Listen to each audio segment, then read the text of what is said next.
ಇನ್ನೇನು ಮಾವಿನಕಾಯಿ ಸೀಸನ್ ಹತ್ತಿರ ಬಂತು ನೋಡಿ. ಮಾವಿನಕಾಯಿ ಫ್ರೆಶ್ ಆಗಿರುವಂಥದ್ದು ಮಾರ್ಕೆಟ್ನಲ್ಲಿ ಸಿಗ್ತಾ ಇದೆ ತುಂಬ ಚೆನ್ನಾಗಿ. ಈ ಥರ ಮಾವಿನಕಾಯಿ ಸಿಕ್ಕರೆ ನೀವು ಕೂಡ ಇದೆ ಇನ್ಸ್ಟಂಟ್ ಆಗಿರುವಂಥ ಒಂದು ಉಪ್ಪಿನಕಾಯಿ ಮಾಡ್ಕೊಳ್ಳಿ, ತುಂಬ ರುಚಿಯಾಗಿರುತ್ತೆ. ಇವಾಗ ನೋಡಿ ಒಂದು 2 ಮಾವಿನಕಾಯಿನ ತೊಗೊಂಡು ಕ್ಲೀನಾಗಿ ತೊಳ್ಕೊಂಡು ಒರೆಸ್ಕೊಂಡು ಯಾವುದೇ ಮಾಯ್ಶ್ಚರ್ ಇಲ್ಲದಾಗೆ ಈ ಥರ ಕಟ್ ಮಾಡಿಟ್ಕೊಂಡಿದ್ದೀನಿ ಚಿಕ್ಕ ಚಿಕ್ಕದಾಗಿ. ಇದರಲ್ಲೂ ಕೂಡ ನೀರು ಇರಬಾರ್ದು. ಇದು ಇನ್ಸ್ಟಂಟಾಗಿ ಮಾಡ್ಕೊಳ್ಳುವಂಥ ಉಪ್ಪಿನಕಾಯಿ ತುಂಬಾ ರುಚಿಯಾಗಿರುತ್ತೆ. ಮಾಡೋದು ನೋಡೋಣ. ಒಂದು ಪಾತ್ರೆ ಬಿಸಿ ಇಟ್ಕೊಂಡಿದ್ದೀನಿ. ಒಂದು 2 ಟೇಬಲ್ ಸ್ಪೂನ್ ಆಗೋಷ್ಟು ಎಣ್ಣೆಯನ್ನು ಹಾಕ್ಕೊಂಡಿದ್ದೀನಿ. ಎಣ್ಣೆ ಚೆನ್ನಾಗಿ ಕಾದಾದಮೇಲೆ ಸಾಸಿವೆ ಜೀರಿಗೆ 1 ಟೀ ಸ್ಪೂನ್ ಆಗೋಷ್ಟು ಹಾಕ್ಕೊಂಡಿದ್ದೀನಿ. ಸೊ ನೋಡಿ, ಸಾಸಿವೆ ಜೀರಿಗೆ ಚೆನ್ನಾಗಿ ಸಿಡಿಬೇಕು. ಅರ್ಧಂಬರ್ಧ ಫ್ರೈ ಮಾಡಿಬಿಡಿ. ಸಾಸಿವೆ ಜೀರಿಗೆ ಚೆನ್ನಾಗಿ ಫ್ರೈ ಮಾಡ್ಕೊಳ್ಳಿ. ಒಂದು 20 ಸೆಕೆಂಡ್ ಚೆನ್ನಾಗಿ ಫ್ರೈ ಮಾಡ್ಕೊಂಡಾದ್ಮೇಲೆ ಇದಕ್ಕೆ ನೋಡಿ ಜಜ್ಜಿದಂಥ ಒಂದು 10 ಎಸಳು ಬೆಳ್ಳುಳ್ಳಿನ ಹಾಕ್ಕೊಂಡಿದ್ದೀನಿ. ನಾನು ತೊಗೊಂಡಿರುವಂಥ 2 ಮಾವಿನಕಾಯಿಗೆ ಒಂದು 10 ಎಸಳು ಬೆಳ್ಳುಳ್ಳಿ ಆದರೆ ಸಾಕಾಗುತ್ತೆ. ತುಂಬ ಚೆನ್ನಾಗಿ ಫ್ಲೇವರ್ ಕೊಡುತ್ತೆ. ಈ ಬೆಳ್ಳುಳ್ಳಿ ಪೂರ್ತಿಯಾಗಿ ಕೆಂಪಗಾಗೋದು ಬೇನು ಬೇಕಾಗಿಲ್ಲ, ಜಸ್ಟ್ ಎಣ್ಣೆಯಲ್ಲಿ ಫ್ರೈ ಆದರೆ ಸಾಕು. ತಕ್ಷಣವೇ ನೋಡಿ ಕಟ್ ಮಾಡಿ ಇಟ್ಕೊಂಡಂಥ ಮಾವಿನಕಾಯಿ ಪೀಸ್ಗಳನ್ನು ಹಾಕ್ಕೊಂಡಿದ್ದೀನಿ ನಾನು. ಮಾವಿನಕಾಯಿ ಪೀಸ್ ಹಾಕಾದ್ಮೇಲೆ ಒಂದು 20 ಸೆಕೆಂಡ್ ಚೆನ್ನಾಗಿ ಫ್ರೈ ಮಾಡ್ಕೊಳ್ಳಿ. ಈ ಥರ ಎಣ್ಣೆಯಲ್ಲಿ ಚೆನ್ನಾಗಿ ಪ್ರತಿಯೊಂದು ಮಾವಿನಕಾಯಿ ಹೋಳುಗಳು ಕೂಡ ಫ್ರೈ ಆಗಬೇಕು.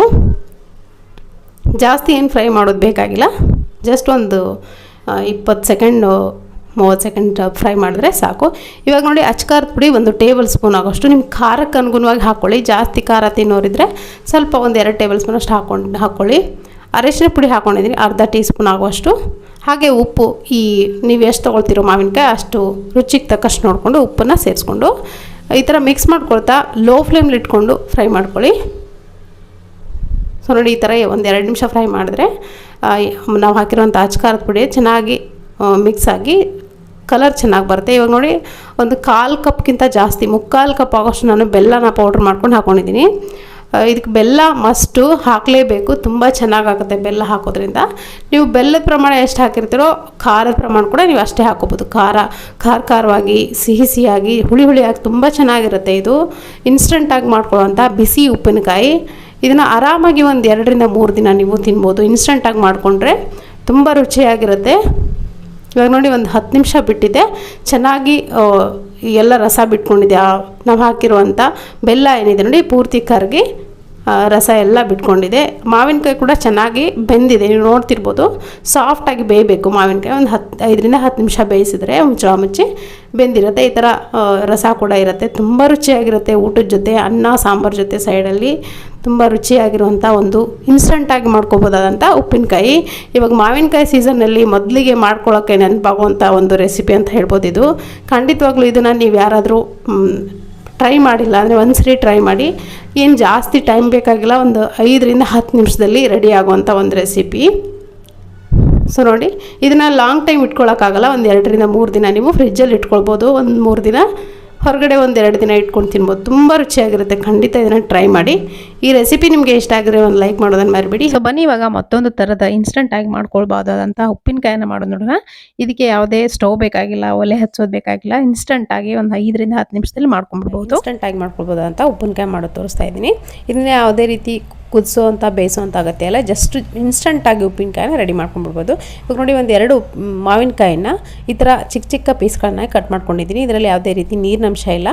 ಇದಕ್ಕೆ ನೋಡಿ ಸಾಸಿವೆ ಪೌಡ್ರ್ ಹಾಕ್ಕೊಳ್ತಾ ಇದ್ದೀನಿ. ಸಾಸಿವೆ ಪೌಡ್ರ್ ನಿಮಗೆ ಮಾರ್ಕೆಟಲ್ಲೂ ಕೂಡ ಸಿಗುತ್ತೆ, ಅಥವಾ ನೀವು ಮನೆಯಲ್ಲಿ ಒಂದು 2 ರಿಂದ 3 ಟೇಬಲ್ ಸ್ಪೂನ್ ಅಷ್ಟು ಸಾಸಿವೆನ ಮಿಕ್ಸರ್ನಲ್ಲಿ 2 ಭಾಗ ಮಾಡಿಕೊಂಡ್ರೆ ಸಾಕು. ಅಂದರೆ 2 ಭಾಗವಾಗುವಷ್ಟು ನೀವು ಪೌಡ್ರ್ ಮಾಡಿಕೊಂಡ್ರೆ ಸಾಕು. ಅಚ್ಕಾರದ ಪುಡಿ ಹಾಕ್ಕೊಳ್ತಾ ಇದ್ದೀನಿ. ಹಾಗೆ ಕಲ್ಲುಪ್ಪನ್ನು ಬಳಸಿದ್ದೀನಿ.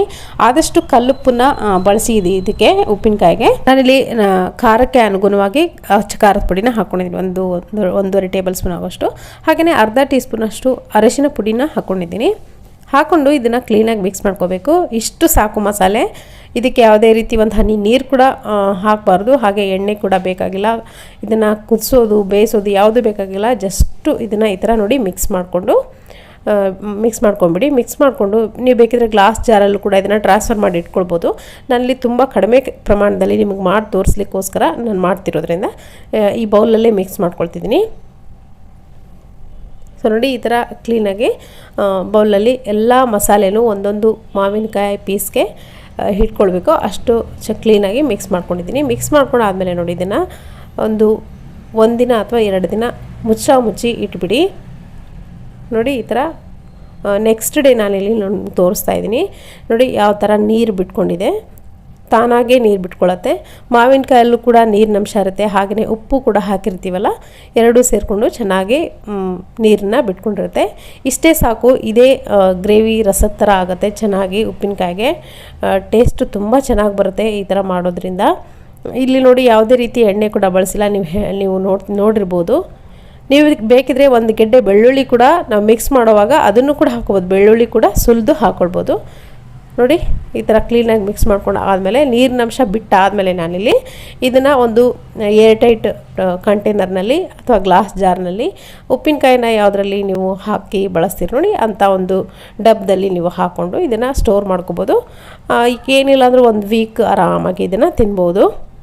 ಇವಾಗ ನೋಡಿ ಇನ್ಸ್ಟಂಟಾಗಿ ಮಾಡ್ಬೋದಾದಂಥ ಉಪ್ಪಿನಕಾಯಿ. ಇವಾಗ ಫ್ರೆಶ್ಶಾಗಿ ಮಾವಿನಕಾಯಿ ಸಿಗ್ತಾಯಿದೆ, ತಕ್ಷಣವೇ ಉಪ್ಪಿನಕಾಯಿ ಹಾಕು ಅಂತ ಮನಸಿದ್ರೆ ಒಂದು 2 ರಿಂದ 3 ಮಾವಿನಕಾಯಿ ಇದ್ದರೆ ಈ ಥರ ಮಾಡ್ಕೊಳ್ಬೋದು ಉಪ್ಪಿನಕಾಯಿನ.